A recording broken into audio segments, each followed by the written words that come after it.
Tu dessines à l'aquarelle, à la gouache, à l'encre depuis des années. Mais tu as quand même un petit œil sur Procreate. Sauf que tu as peur d'y perdre ton âme, de perdre ta personnalité et de ne pas retrouver le trait qui te rend unique. Reste avec moi, cette vidéo est faite pour toi.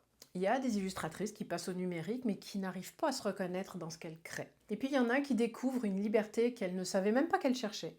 Personnellement, c'est mon cas. J'ai découvert que je pouvais faire évoluer mon style dans un sens que je ne soupçonnais même pas. J'ai illustré 4 livres jeunesse, tous publiés, et je dois dire que Procreate m'a donné une liberté de création que je n'aurais peut-être pas eu jusque-là. Je vais te raconter comment j'en suis arrivée là. Mais avant de commencer, n'hésite pas à télécharger l'échantillon de pinceaux que j'ai mis à ta disposition. Le lien est dans la description pour le télécharger.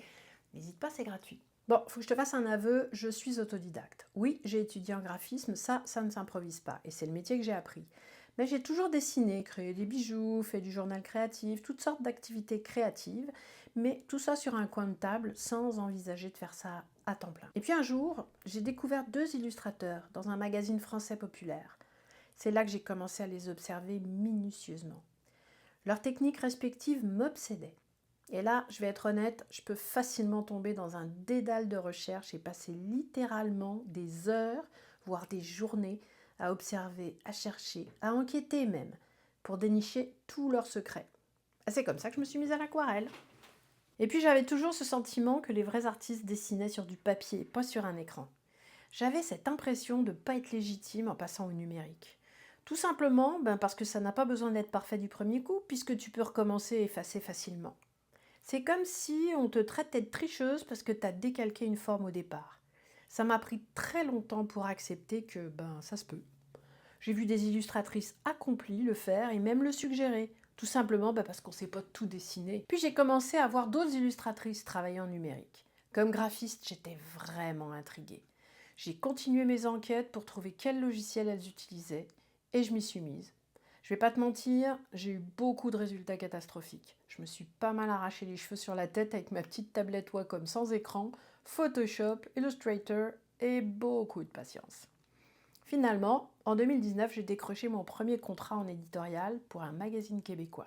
J'ai illustré 2 articles à l'aquarelle et c'est là que j'ai commencé à mélanger le numérique et le traditionnel. En gros, je dessinais toute la base à l'aquarelle et je terminais sur Photoshop pour les détails. J'étais tellement fière. J'avais déjà essayé Procreate à ses premiers balbutiements, sur mon vieil iPad première génération, avec un stylet qui fonctionnait à peine. C'est vraiment dommage, hein. J'aurais bien aimé te montrer mon premier dessin, malheureusement je l'ai perdu. Mais je me souviens que c'était un oiseau rouge sur une branche, sur un fond bleu. Et que moi-même, je m'étais étonnée d'arriver à ce résultat avec des outils aussi mal foutus à l'époque. Et puis est sorti le premier iPad Pro avec l'Apple Pencil. Et immédiatement après, retour de l'obsession. Je voulais reproduire exactement ce que je faisais à l'aquarelle. Le même rendu, le même trait, la même texture. Je cherchais mon style sur un écran comme on cherche quelque chose qu'on a perdu. Et puis est arrivé mon premier album jeunesse, Un loup dans la main. Je me suis lancée tête baissée, tellement contente de l'opportunité, et c'est là que j'ai vraiment découvert tout ce que Procreate pouvait faire, pas en cherchant ou en explorant, mais en ayant vraiment un objectif. Parce qu'une deadline et un contrat signé, c'est une bonne façon de dépasser ses résistances et d'arrêter de se poser trop de questions. Il faut livrer. Bon, sans bâcler, bien sûr, mais sans perdre son temps non plus. Et je pense que c'est là que j'ai réalisé que c'était différent, que ce que je créais sur l'iPad n'était pas identique à mon aquarelle.